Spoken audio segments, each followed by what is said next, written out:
Assalamualaikum warahmatullahi wabarakatuh.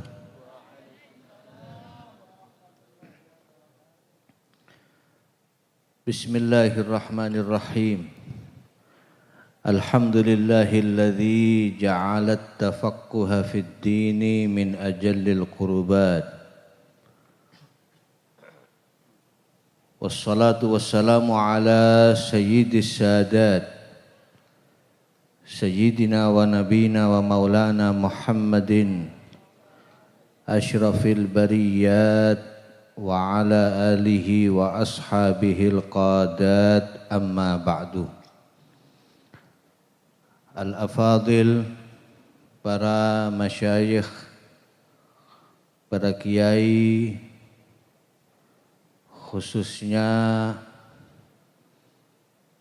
pengasuh dan majelis keluarga pengasuh Pondok Pesantren Sidogiri, wabil khusus Kiai Haji Fuad Nur Hasan, adamallahu baqa'ah fi khairin wa afiyah. Dan yang hadir pada kesempatan malam hari ini ada Kiai Haji Hasbullah Khalili, ada Asy-Syaikh Muhammad Abdul Majdi Al-Masri, ada Mas Aminullah Bakir, ada Gus Mu'ti, ada Ustadz Saifullah Naji, ada Ustadz Yasin Abdul Karim wa ghairihim yang tidak dapat kami sebutkan satu persatu tanpa mengurangi rasa hormat dan ta'zim kami. Segenap para santri, para thalabah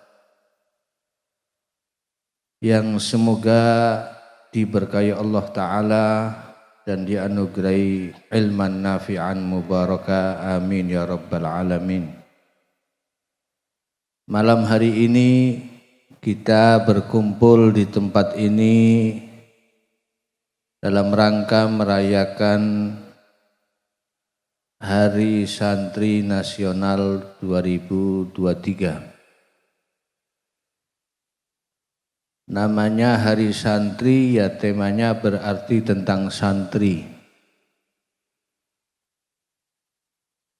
Ketika bicara santri berarti berbicara tentang thalabul ilmi, tentang tafaqquh fid din. Kalau soal santri, Sidogiri sudah punya ta'rif yang masyhur yang dibuat dan ditulis oleh Al-Maghfurlah Syekhina Kiai Haji Hasani Nawawi. Semoga kita mendapat keberkahannya. Yang kita sudah tahu semua ta'rif itu, as-santri bisyahidi halihi huwa man ya'tasimu bihablillahil matin wa yattabi'u sunnatar rasulil amin wala yamilu yumnatan wala yusratan fi kulli waqtin wahin.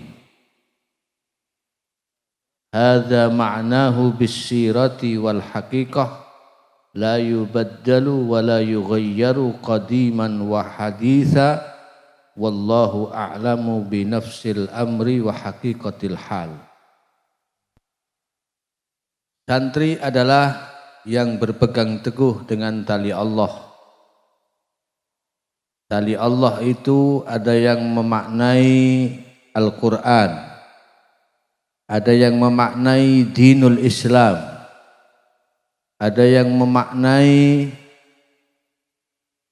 para ulama itu termasuk hablullah.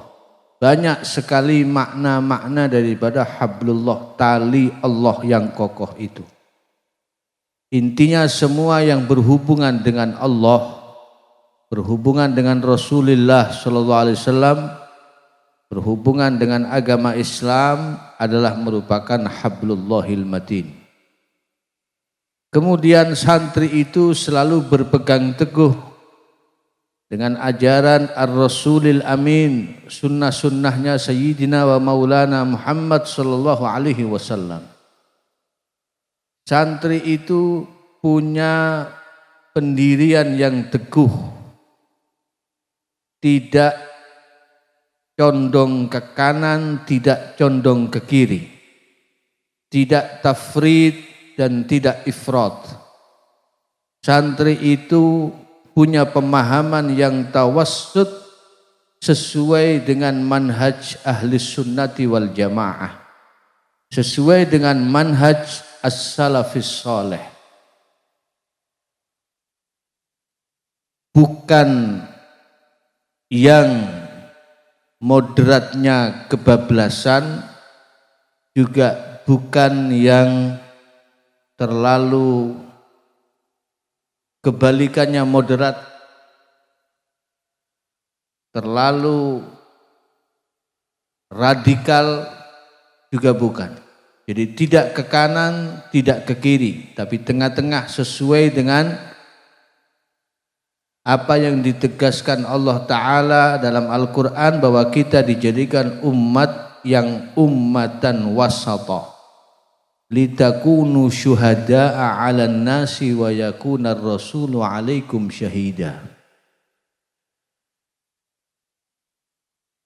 Jadi tawassut kita itu jelas, dan itu semua dilandasi dengan ilmu. Saya teringat sebuah ungkapan disampaikan oleh seorang yang berjuluk Imam Wadil Ahqaf, Al-Habib Umar bin Segaf As-Segaf. Beliau mengatakan bahwa la ilma illa biwasitati kitab, wala wilayata illa biwasitati mihrab, wala matara illa biwasitati sahab. Tidak akan ada ilmu yang dicapai tanpa mempelajari kitab-kitab agama. Jangan mimpi kita dapat ilmu kalau tidak nyantri, tidak tafaqquh fiddin. Tidak ada kewalian yang bisa didapatkan seseorang tanpa melazimi mihrab, yakni beribadah secara terus menerus kepada Allah Subhanahu wa ta'ala. Sebagaimana tidak mungkin turun hujan tanpa ada mendung dan awan. Jadi tafaqquh fiddin ini lebih kita galakkan lagi, kita gaungkan lagi semangatnya, khususnya di zaman yang akhir ini, di mana mulai semakin berkurang jumlah secara kuantitas orang-orang yang memang betul-betul ulama dan fuqaha. Wa ma aktsaral asjara wa laysa kulluha bimuthmirah, wa ma aktsaras thimara wa laysa kulluha bitayyib, wa ma aktsaral ulamaa wa laysa kulluhum bimursyid, wa ma aktsaral uluma wa laysa kulluha binafi'.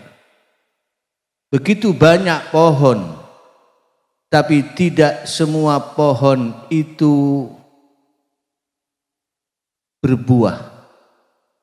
Begitu banyak buah, tapi tidak semua buah itu enak untuk dimakan.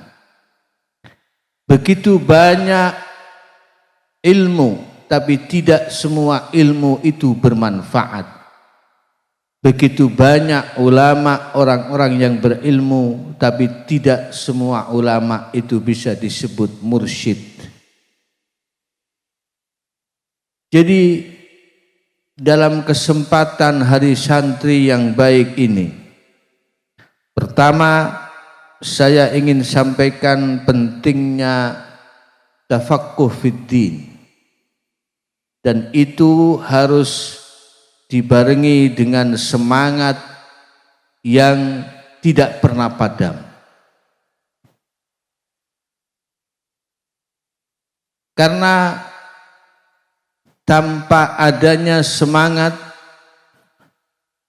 tanpa adanya al-jidd wal ijtihad, jangan berharap kita bisa mendapatkan. Sesuatu itu bisa didapatkan dengan sungguh-sungguh. Maka Al-Imamul Haddad berkata, talabna minal kull hatta saral kullu yatlubu minna. Kami ini mencari ilmu ini dari banyak orang. Semua ulama kami datangi, kami ambil ilmunya, dan ketika kami sudah menjadi orang yang alim, semua orang datang kepada kami dan mengambil ilmu itu dari kami. Maka benar sebuah ungkapan, man lam yadhuk zullat ta'allumi sa'atan tajarra'a zullal jahli tula hayatihi. Siapa? Man lam yadhuk mararatal ilma, man lam yadhuk zullat ta'allumi sa'atan, siapa yang tidak merasakan hinanya, susahnya mencari ilmu sesaat dalam hidupnya, dia akan merasakan hinanya kebodohan sepanjang hidupnya.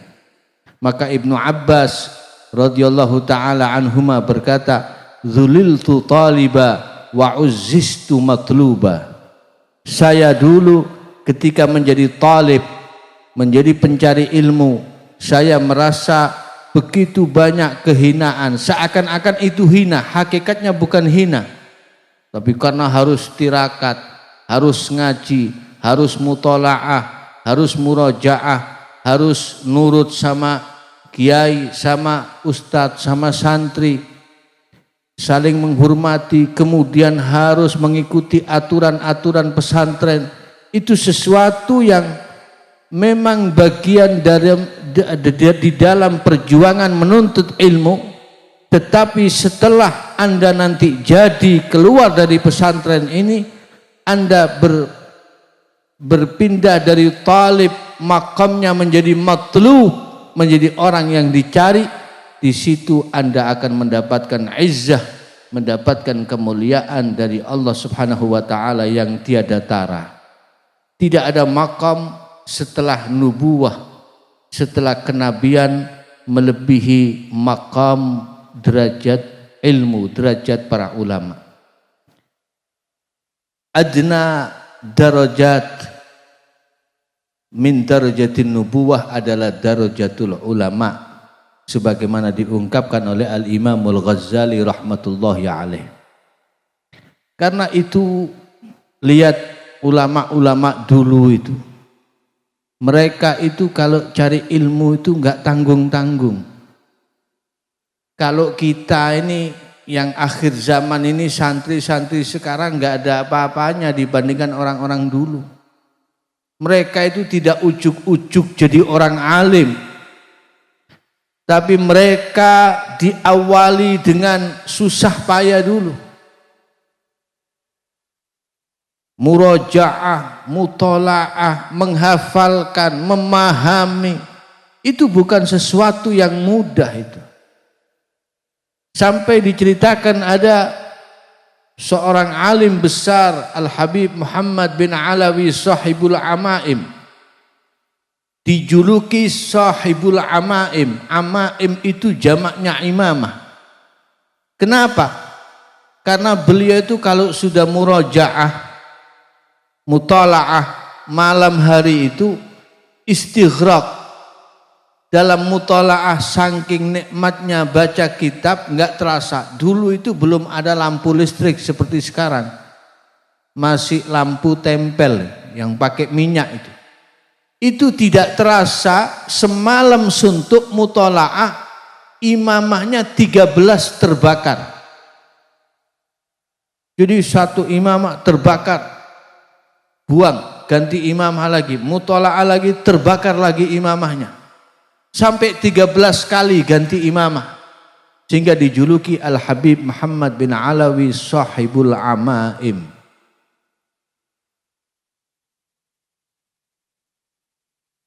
Juga diceritakan kalau Anda baca Maulid Simtud Durar, ayahanda Al-Habib Ali bin Muhammad Al-Habashi itu Muftil Haramain, yaitu Al-Habib Muhammad bin Husain Al-Habsyi.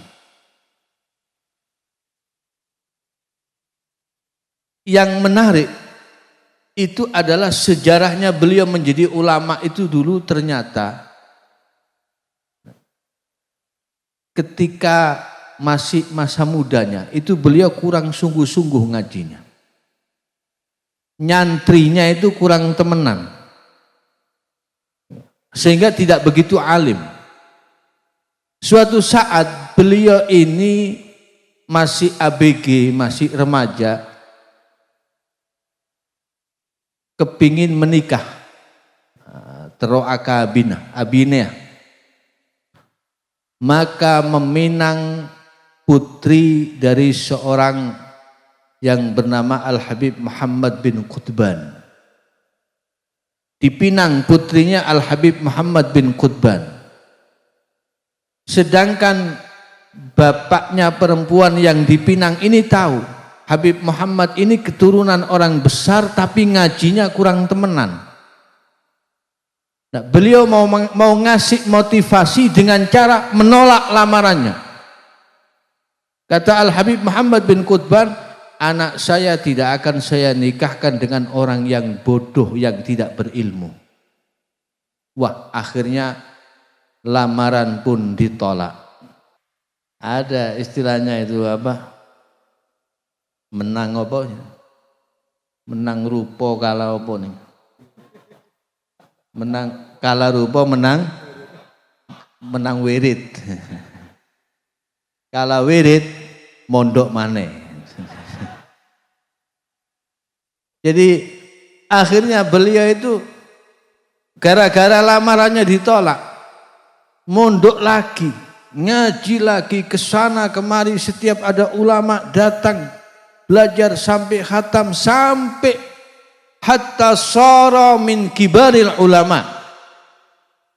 Sampai ini yang dulu menolak lamarannya ini duduk di halakoh beliau, jadi santrinya belajar ilmu nahunya sama beliau. Jadi yang dulu nolak lamarannya ini ngaji sama beliau. Itu Al-Habib Muhammad bin Husain Al-Habsyi, ayahanda dari Sahibul Maulid.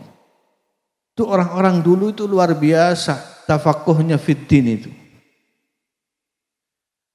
Al-Habib Zain bin Ibrahim bin Sumaid, mata'anallahu bituli hayatih, salah seorang yang dijuluki Syafi'iyu hadzal zaman, yang hidup di kota Al-Madinah Al-Munawwarah, itu menceritakan dulu itu ada seorang darwish. Nah, ini cerita mudah-mudahan jadi motivasi untuk para santri.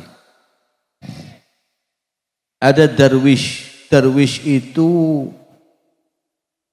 apa namanya? Orang, kalau sekarang orang gunung lah, orang desa, orang pelosok, orang badui. Nah, ini darwish datang ke suatu daerah, dia mendengar di situ ada seorang raja punya putri yang sangat cantik. Darwish ini datang menghadap ke raja itu dengan pakaiannya yang compang-camping, wis potongane gak genap blas. Ganteng yo ndak, kulit yo ireng, mambu bisa wis. lebus, ya. Bawa kantongan untuk makanan itu kemana-mana keliling. Datang-datang mau ngelamar anaknya raja. Ini rajanya begitu ada darwish badui mau ngelamar anaknya, langsung kaget geblak semaput. Begitu sadar katanya rajanya, kamu ini waras apa gimana? Masa model potongan kayak kamu kok mau ngelamar anak saya itu? Akhirnya orang ini bilang, saya kesini nih benar-benar sungguh-sungguh memang saya mau ngelamar anaknya sampean. Akhirnya rajanya ini mujamalah. Ya wis basa-basi gitulah supaya orang ini cepet wis ndang nyingkri gitu ya. Kata rajanya, itu kamu kan lagi bawa tempat untuk makan minum kamu. Iya, kenapa? Kalau kamu bisa memenuhi tempat itu dengan emas berlian, mutiara, baru kamu datang ke sini ngelamar anak saya. Anak saya pasti saya nikahkan sama kamu. Akhirnya si darwish ini keluar dari tempat raja. Dia mikir, tempatnya emas berlian itu ada di laut. Berarti saya kalau cari berlian mutiara harus ke laut. Orang nyaman orang polos. Berangkat ke laut. Berangkat ke laut sampai di pinggir laut itu dia cari tempat untuk ngambil air laut. Jadi ceritanya ini banyu laut mau dikuras. Diambil sak batok gitu ya. Diambil lagi satu batok lagi terus gitu. Ada orang yang lewat tanya, "Woi, mau ngapain kamu itu? Ngambil-ngambil air?" Dia bilang, "Saya mau nguras air laut." Loh, ini air laut kok mau dikuras? Tidak mungkin. Mau apa kamu nguras air laut? Iya, nanti kalau airnya sudah habis, di dalamnya pasti ada mutiara berlian, saya tinggal ngambil. Jadi airnya saya kuras dulu. Wah, ini dianggap gila ini orang ini. Senewen, masa air laut mau dikuras?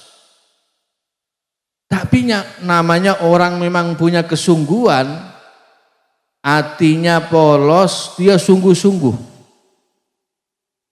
Di tengah-tengah dia ngambil air laut itu karena Allah Ta'ala mengetahui kesungguhan hatinya, Allah Ta'ala perintahkan malaikat. Malaikat, kamu turun ke bumi, ke laut, itu takut-takut itu ikan-ikan yang ada di laut. Akhirnya malaikat ini turun ke bumi, itu ikan yang ada di laut dibisiki malaikat, akhirnya semuanya ikan itu bingung. Karena kebingungan kesana kemari, ikan yang paling besar, Kiyaina Cuko, nah itu yang paling raja, Apidato.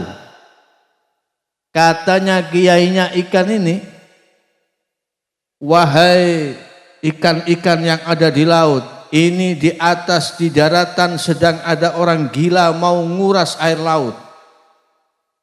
Dia lagi cari berlian mutiara di dalam. Kalau ini air laut sampai terkuras habis, kita mati semua, kita mau hidup di mana? Takbir, wah kata ikan-ikan itu. Akhirnya ini semua anak buahnya, kamu semua saya kasih tugas. Masing-masing ikan cari berlian, cari mutiara, semburkan ke daratan. Biar segera diambil sama orang itu. Makin banyak, makin cepat, makin baik. Biar orang ini segera nyingkeh. Takbir, Allah, gitu. Akhirnya ikan-ikan itu semua pada cari mutiara, cari berlian. Begitu dapat disemburkan ke daratan, dapat disemburkan ke daratan.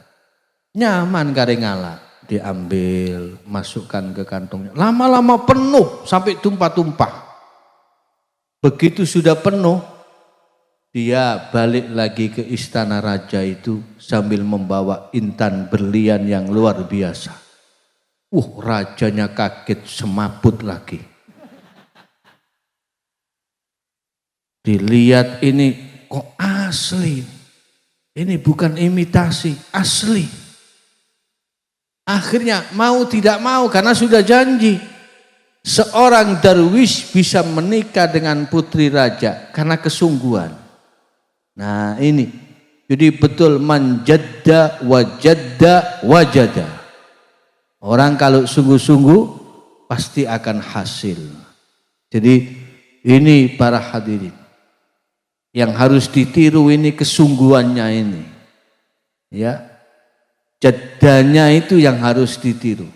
Orang kalau jadda maka pasti dia akan wajada. Kalau betul-betul walladzina jahadu fina lanahdiyannahum subulana. Itu sudah janji Allah Subhanahu wa taala. Karenanya jadi jangan surut semangat untuk terus thalabul ilmi. Gunakan kesempatan karena Anda semua yang ada di sini adalah taifah yang memang disiapkan secara khusus untuk tafaqquh fid din. Walaula nafara min kulli firqatin minhum taifatun liyatafaqahu fid dini, supaya nanti waliyunziru qaumahum idza raja'u ilaihim la'allahum yahdharun. Nanti ketika Anda pulang dari sini selesai tugas, pulang kembali ke desanya masing-masing, bisa menjalankan fungsi inzar kepada masyarakatnya dan kaumnya agar mereka menjadi orang yang taat kepada Allah Subhanahu wa taala. Maka pesan saya, jenengan ngaji di sini nyari ilmu, cocokkan sama tujuannya. Kata ba'dul ulama, ba'dus salaf mengatakan, man talabal ilma li nafsih fal qalilu yakfihi. Wa man talabal ilma lin nasi fahawaijun nasi katsiratun. Siapapun yang belajar ilmu, ngaji untuk kepentingan dirinya sendiri, ya Anda cukup yang sedikit sudah cukup. Cara fikih misalnya Fathul Qorib itu sudah cukup kalau untuk sampean sendiri itu. Nahwu alat cukup, belajar jurumiyah sudah cukup, tasrifan sudah cukup. Wong sampean ngaji untuk kepentingan diri sampean sendiri.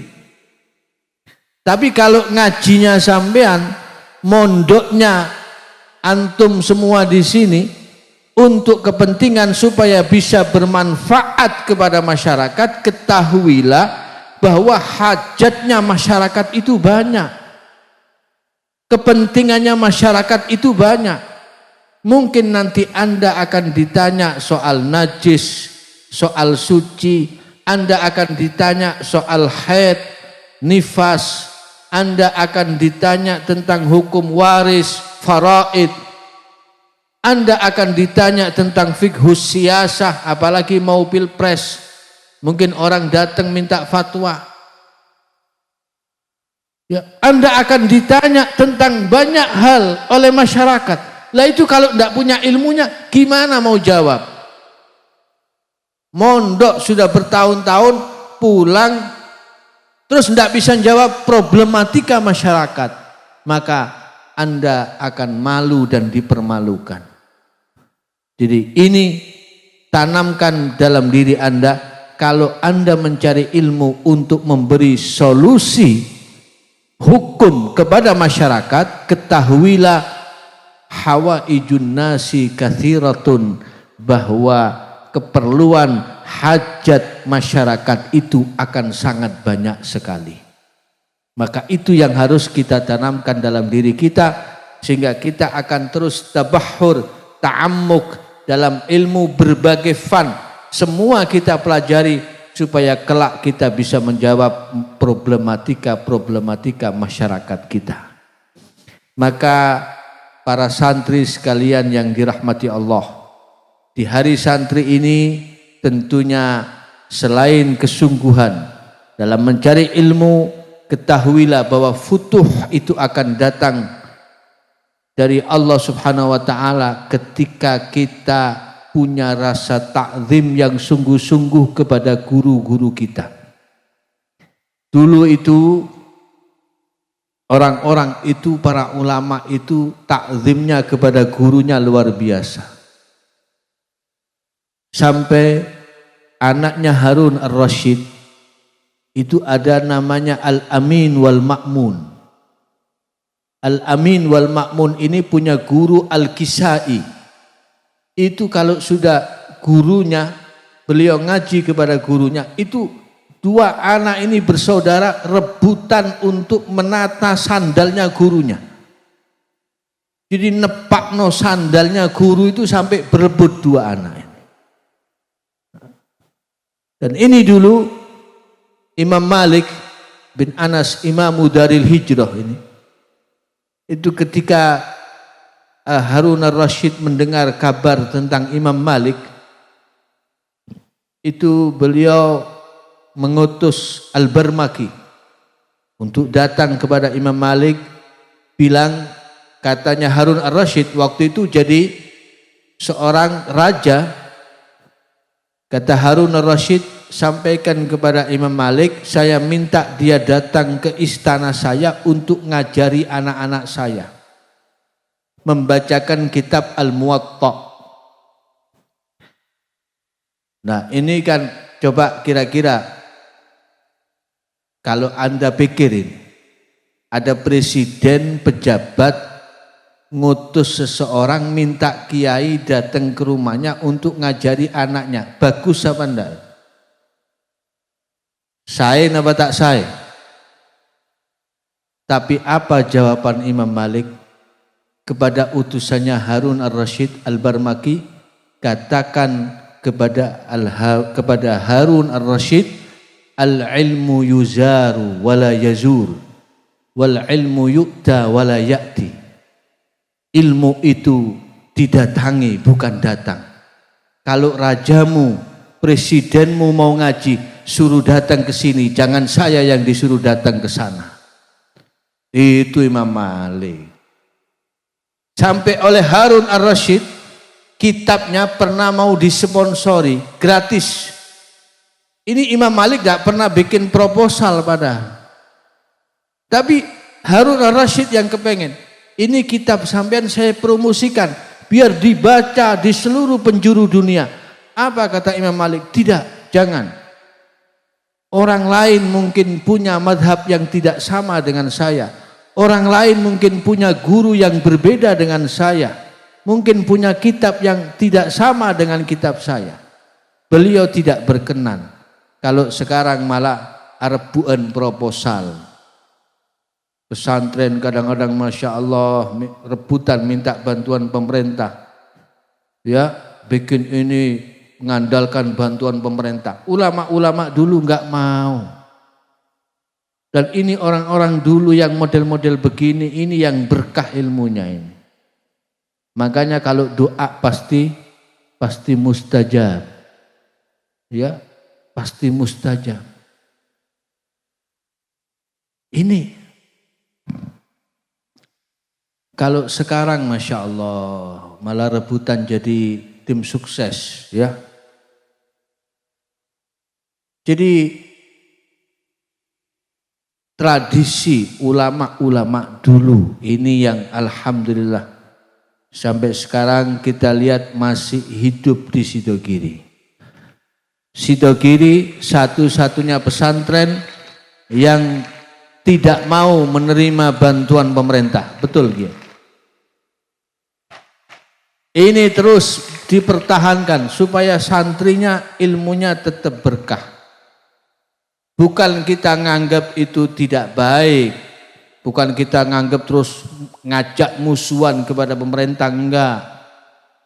Bukan kita anggap semua uangnya pemerintah itu pasti jelek, tidak.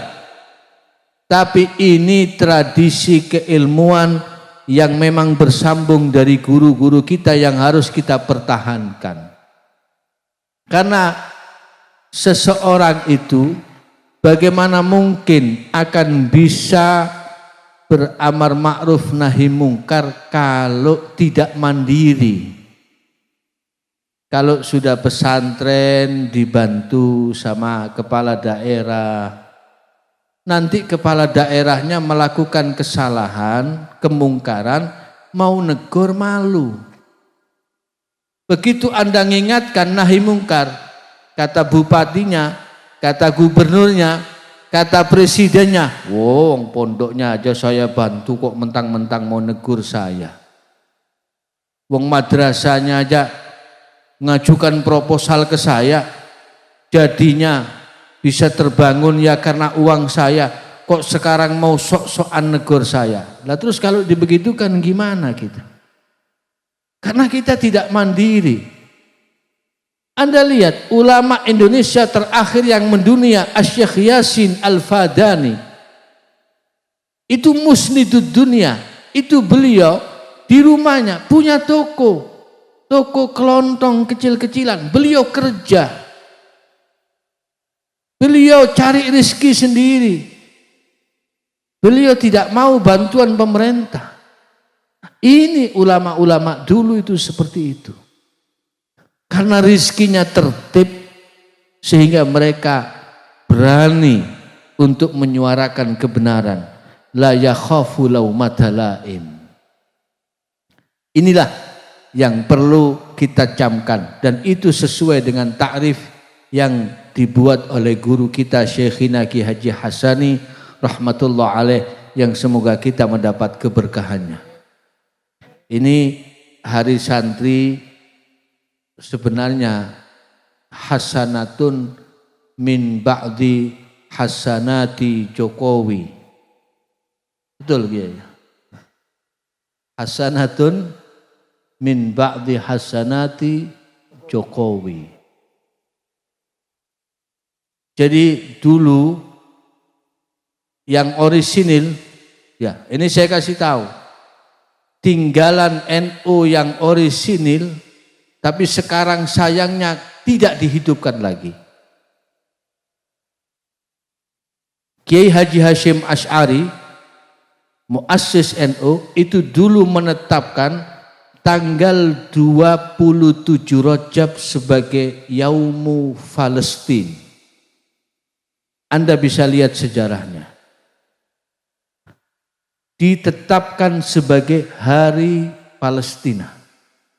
Dan di situ Kiai Haji Hasyim Asy'ari meminta kepedulian umat Islam Nahdliyin, pengurus-pengurus NU, bahkan diajak urunan, kemudian itu dikirim untuk bantuan materi kepada umat Islam yang ada di Palestina. Kita terima hari santri karena bid'ah hasanah, tidak apa-apa. Masih bid'ah tapi kan hasanah, bid'ah yang bagus. Tapi kita berharap selain hari santri, tinggalan muassis Kiai Haji Hasyim Asy'ari 27 Rajab sebagai Yaumu Palestin dihidupkan kembali. Apalagi sekarang momentumnya kita lihat umat Islam dalam keadaan teraniaya, berperang dengan orang-orang Yahudi Israel. Kita doakan ya, kita kalaupun tidak bisa ikut perang, potongan ini tak bisa perang. Ya, kalau Anda ini wong krungu suaranya mercon sudah ngejit ya. Kalau bayi di Palestina itu lahir sudah dikudang sama roket, sama rudal. Jadi dengar suaranya rudal itu sudah biasa. Maka kalau kita diam dan tidak peduli, jangan-jangan nanti perlu dipertanyakan keislaman kita. Malam yahtamma bi amril muslim falaysa minhum. Siapa yang tidak peduli dengan urusan umat Islam, dia bukan termasuk bagian dari umat Islam itu. Jadi Ingatlah bahwa di Palestina itu ada Al-Masjidil Aqsa yang merupakan tempat masjid yang menjadi finish perjalanan Isra-nya Nabi dan menjadi tempat start perjalanan Mi'rajnya Nabi Muhammad SAW. Maka di Al-Masjidil Aqsa itu yang dinyatakan oleh Allah Ta'ala alladzi barakna haulahu. Kalau Anda lihat pesariannya Nabi Anbiya paling banyak ada di sekitar Al-Masjidil Aqsa. Dan tidak ada satupun Nabi kecuali pasti pernah nyeliwer di sekitar Al-Masjidil Aqsa. Maka wajib kita doakan Al-Masjidil Aqsa mudah-mudahan kembali ke tangan umat Islam di Palestina dalam keadaan azizan syamikhan. Dan kita mudah-mudahan insya Allah ditakdirkan oleh Allah Ta'ala dikehendaki bisa sholat di Al-Masjidil Aqsa. Paling tidak melalui hari santri malam hari ini saya sampaikan ada himbauan dari pihak Sidogiri santri-santri ini untuk melaksanakan 5 waktu kunut nazilah. Doakan saudara-saudara kita yang ada di Palestina, semoga Allah Ta'ala yufarrij anhum dan Allah Ta'ala memberikan kepada mereka kemenangan nasran aziza melawan orang-orang Yahudi a'da ad-din wa a'da al-muslimin. Allahumma dammirhum tadmira, Allahumma ahlikhum, Allahumma qallil adadahum, amin ya rabbal alamin. Kita doakan melalui kesempatan yang baik ini, mudah-mudahan Allah Ta'ala berikan pertolongan kepada umat Islam khususnya yang ada di Palestina dan Gaza, serta Al-Masjidil Aqsa dikembalikan ke tangan umat Islam dalam keadaan jaya, amin ya rabbal alamin. Selamat Hari Santri Nasional 2023. Wal afwa minkum. Assalamualaikum warahmatullahi wabarakatuh.